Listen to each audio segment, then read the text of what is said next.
Consciousness returned slowly, the drugs leaving Lorcan's system, to find he was moving slowly down, the walls around him made of metal. An elevator. He breathed in deeply.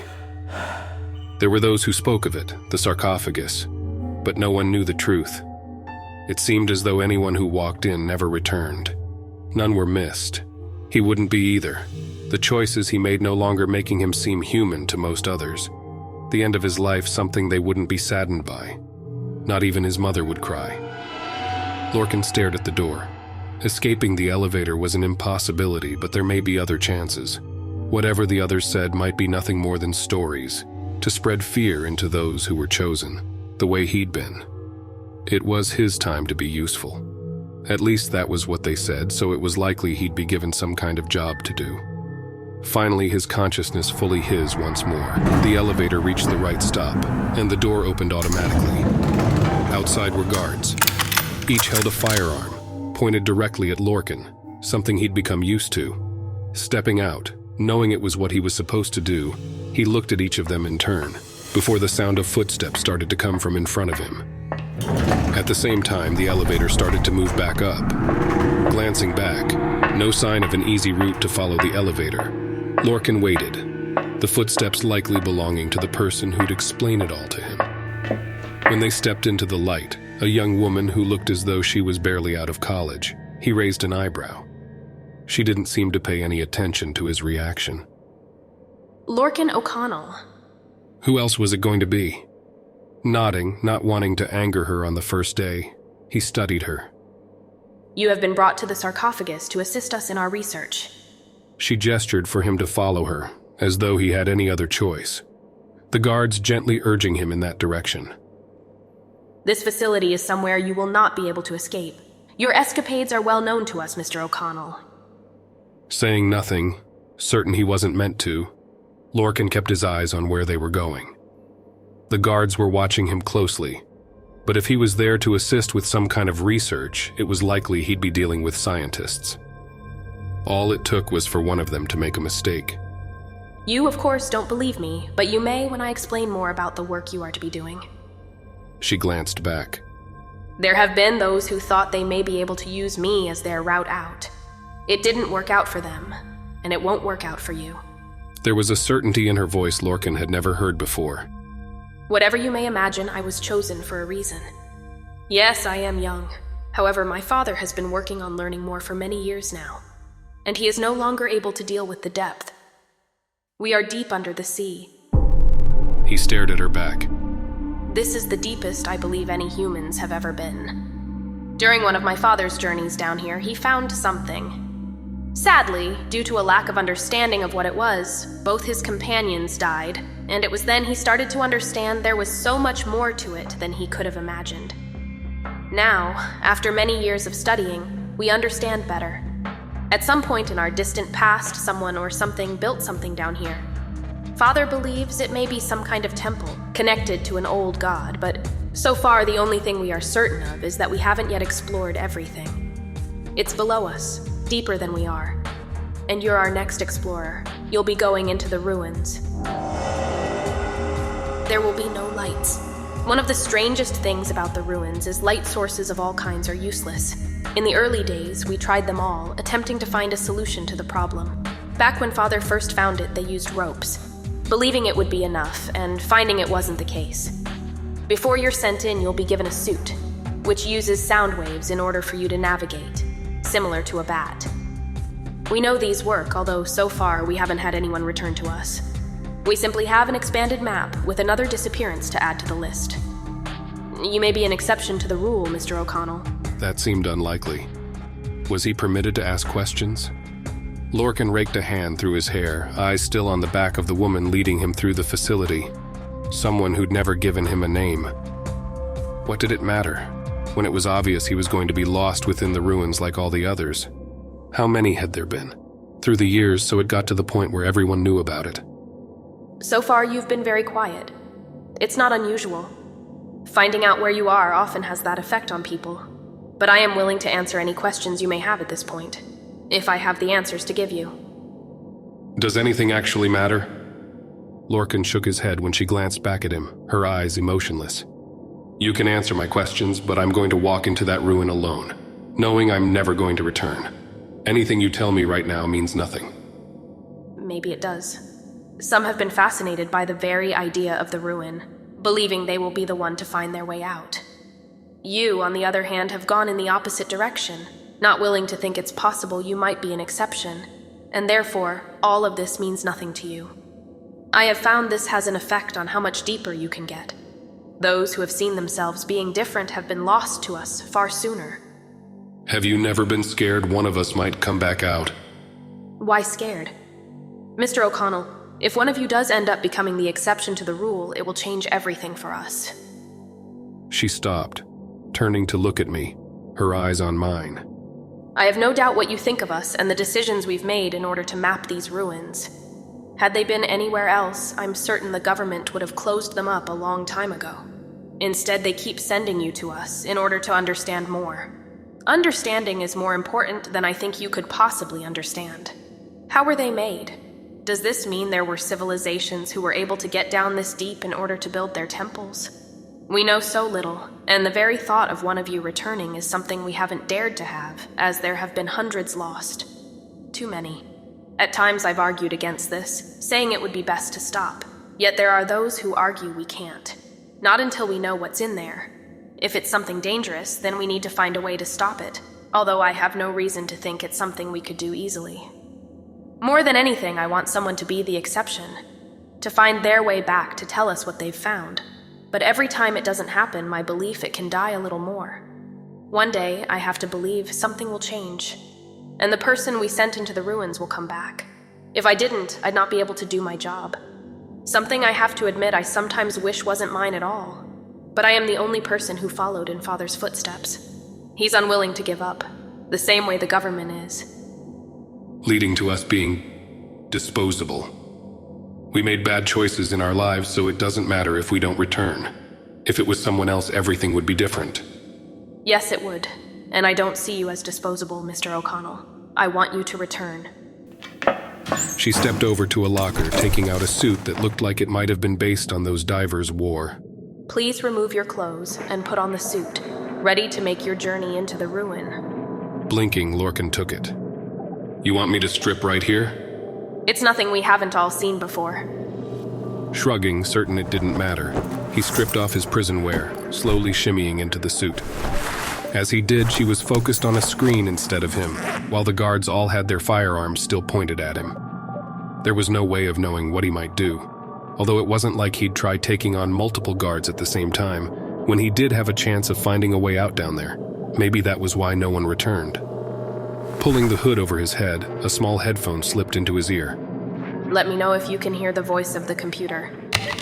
She tapped a couple of points on the screen. Should be coming over to you in a second. Good afternoon, Mr. O'Connell. I can hear it. Nodding, she looked at him one last time. This is where you start. Please continue to follow the path. You'll find a point where the lights stop. When that happens, you've reached the ruins. Breathing in deeply, Lorcan took a moment to work through his emotions, preparing for what leaving probably meant. They didn't push him to move, seeming to understand the situation.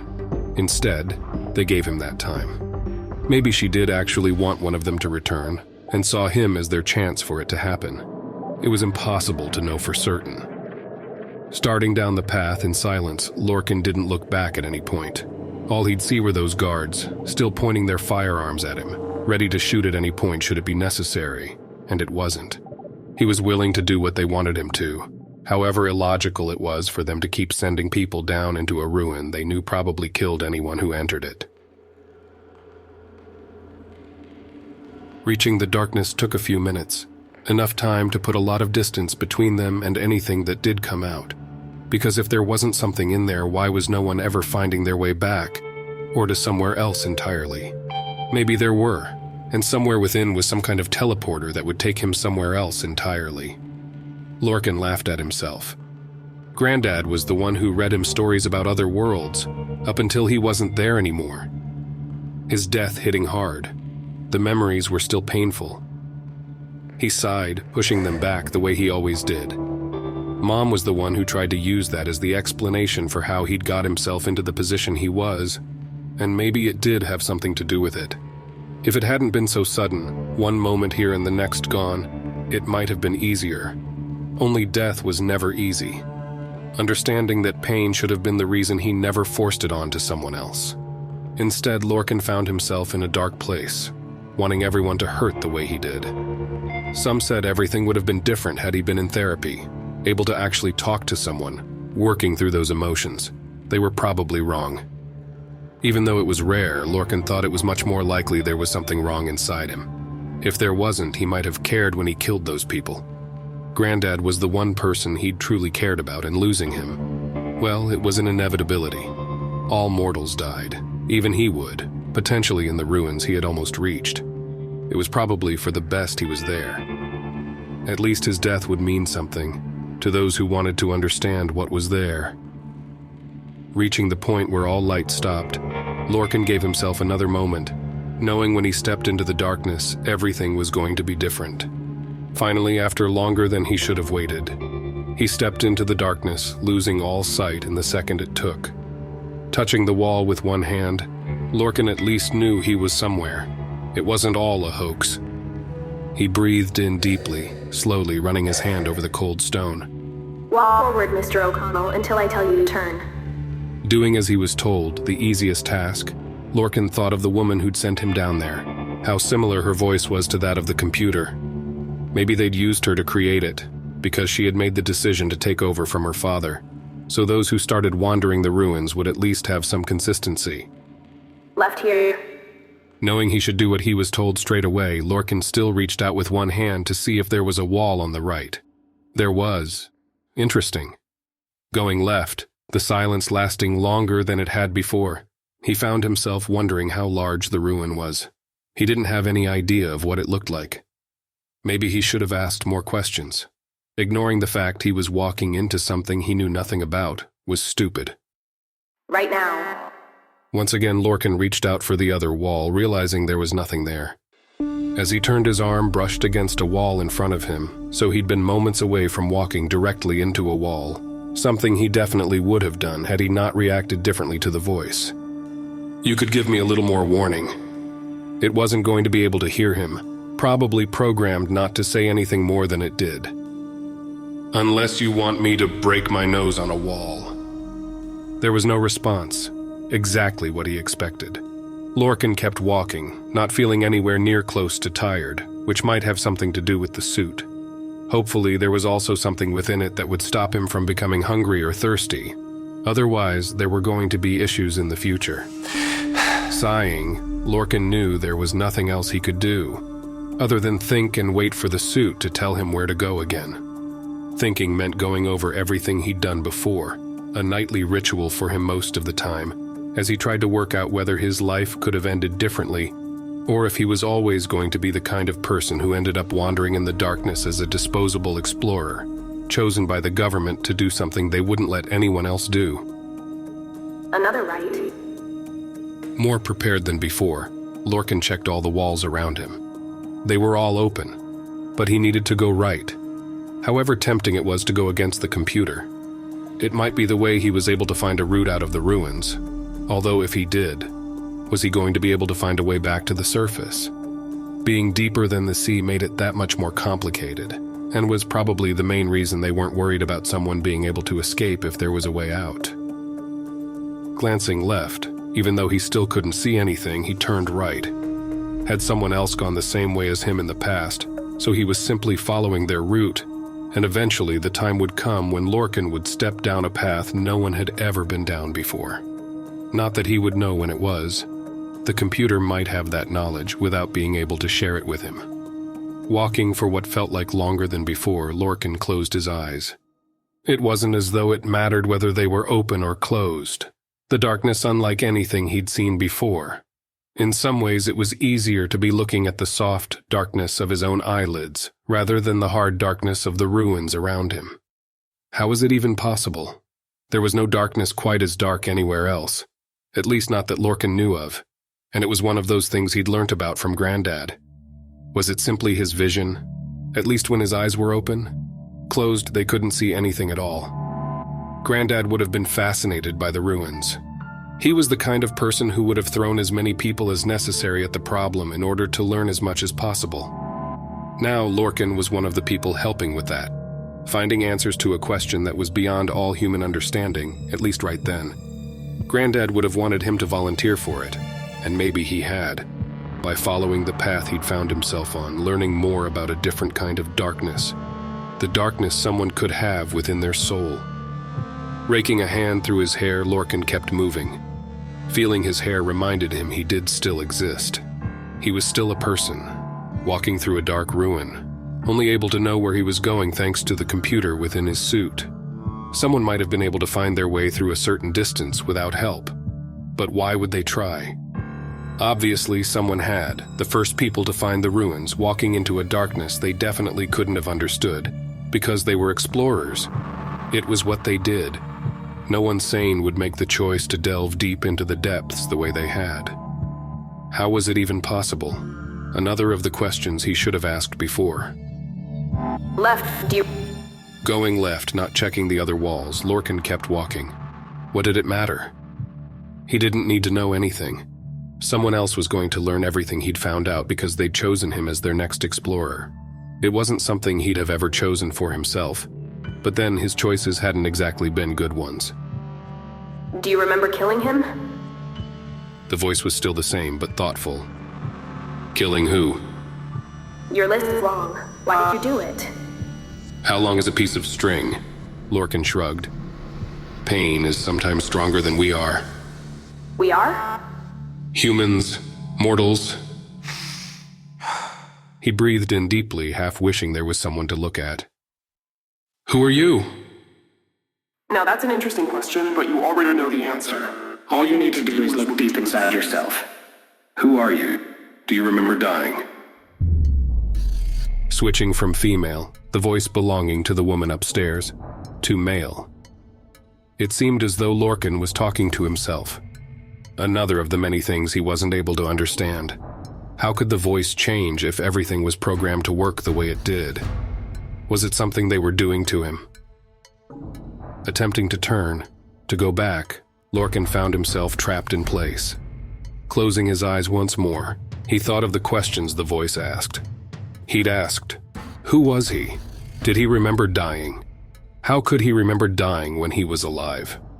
Deeper than before, memories swirling around him, Lorcan saw himself as he was, long before he found himself in prison. The man below him was one of the men he'd killed, becoming a serial killer wanting to find a way to free himself. Only the man didn't look the way he had before. He looked like Lorcan. Lorcan killed Lorcan. It was the same for every memory. He saw things as they were, as they'd been, and how they were going to be. Within the prison there were hundreds of Lorcans. Some were the prisoners, all of them arrested for one crime or another, placed together to pay for their bad choices. Others were the guards, watching over the other Lorcans. As Lorcan, the true Lorcan, tried to understand what he was seeing. Was the voice being controlled by something, trying to make him lose his sanity, so he'd spend the rest of his life, however short it would end up being, running through the darkness, never to find his way out? Insanity is an interesting theory, but no, my task is not to break you in that way. You are to know the truth, the whole truth, and make a decision, as you are the next to walk these paths, the next to find their way into the abyss. Do you remember why you created it? Do you understand who you are? Lorcan shook his head. It was obvious he didn't understand who he was, but he knew where to find the answers. If the voice was right, and maybe the voice was right. He breathed in deeply, trying to find his center. Another of the things his grandfather taught him when he was younger. Controlling his more negative emotions was important. Only then he'd lost his center with his grandfather. Finding it once more was the beginning. Going back to that lesson, Lorcan found himself looking at himself. His grandfather was him too. A hard thing to ignore, but he managed it, as he heard the right choice in his head rather than his own. Although, if he was honest with himself, his grandfather almost sounded like he would if he was many years older. Connecting with the control he'd lost, Lorcan opened his eyes, and it was as though he was able to see the truth for the first time in his life. He was in the middle of what looked to be some kind of nebula, alone like he'd always been. Something slowly becoming more painful as the years passed by. Years, decades, centuries, millennia. Everything was the same way it had always been. Earth almost called to him, looking as it always had. Beautiful. Lush. Home to animals and nothing more. Going down to it, Lorcan walked through the trees, breathing in the air, and thought about what to do next.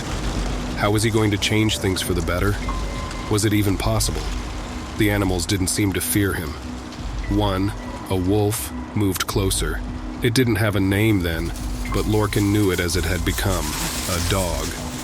The kind of pet he'd once had when he was younger, until the time came when it left him too.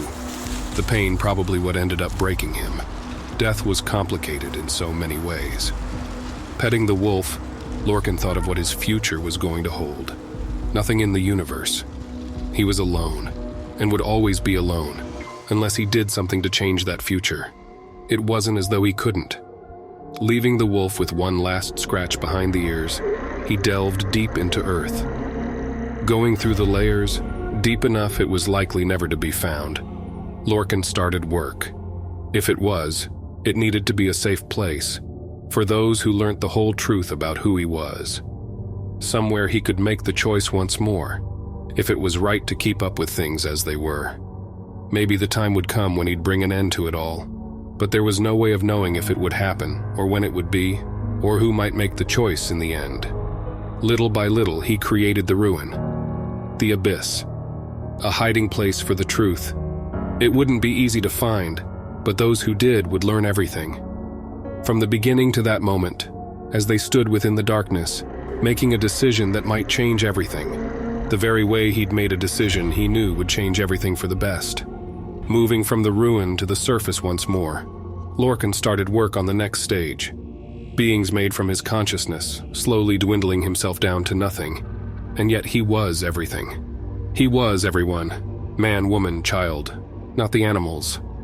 They were something else entirely, but it didn't matter, because finally he felt like he'd made the right choice.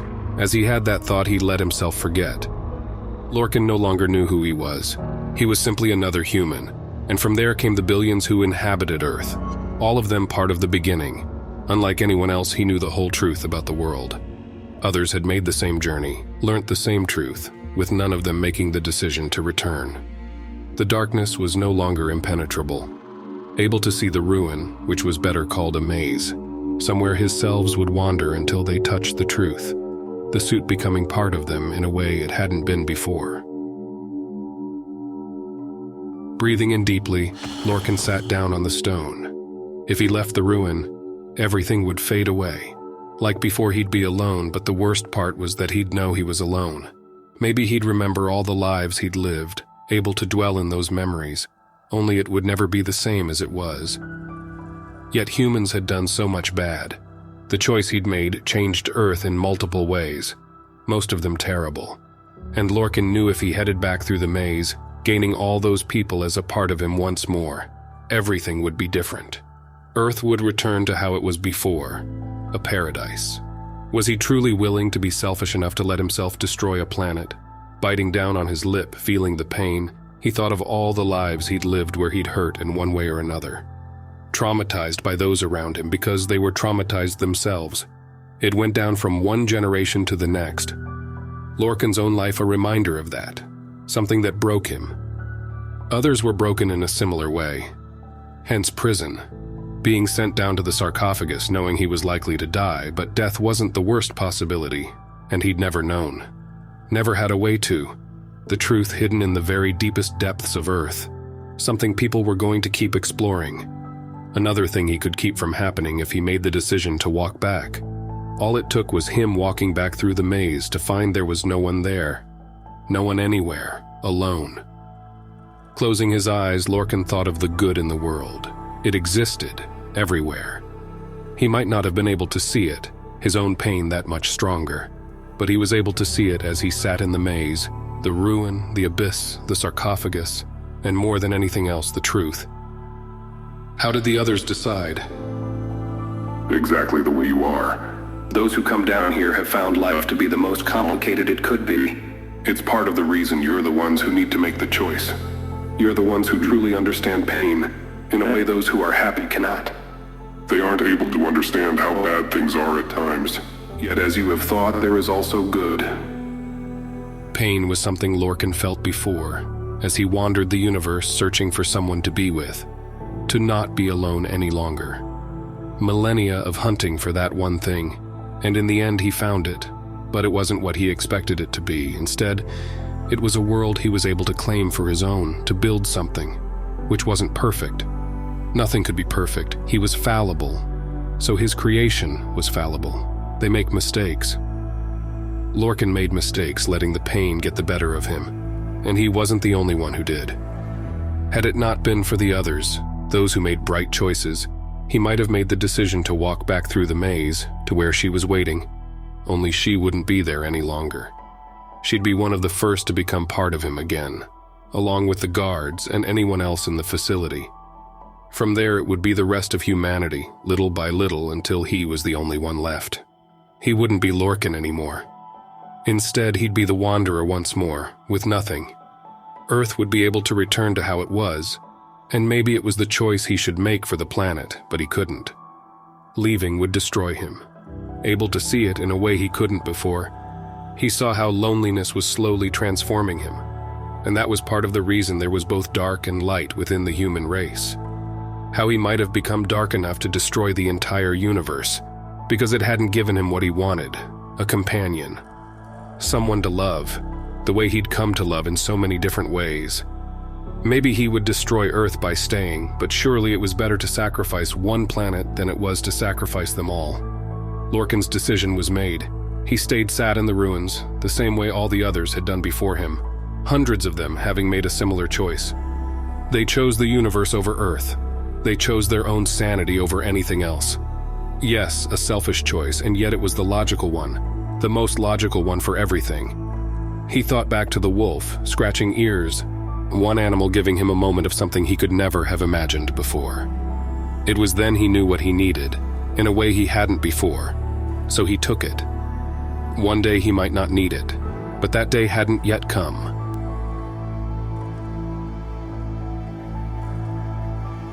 Hey sci-fi horror fans, if you enjoyed this story, make sure to give it a thumbs up. A special thanks to the author, Scare in a Box, for submitting this story. We'd also like to thank our official supporters of the channel. Your support means a lot to us.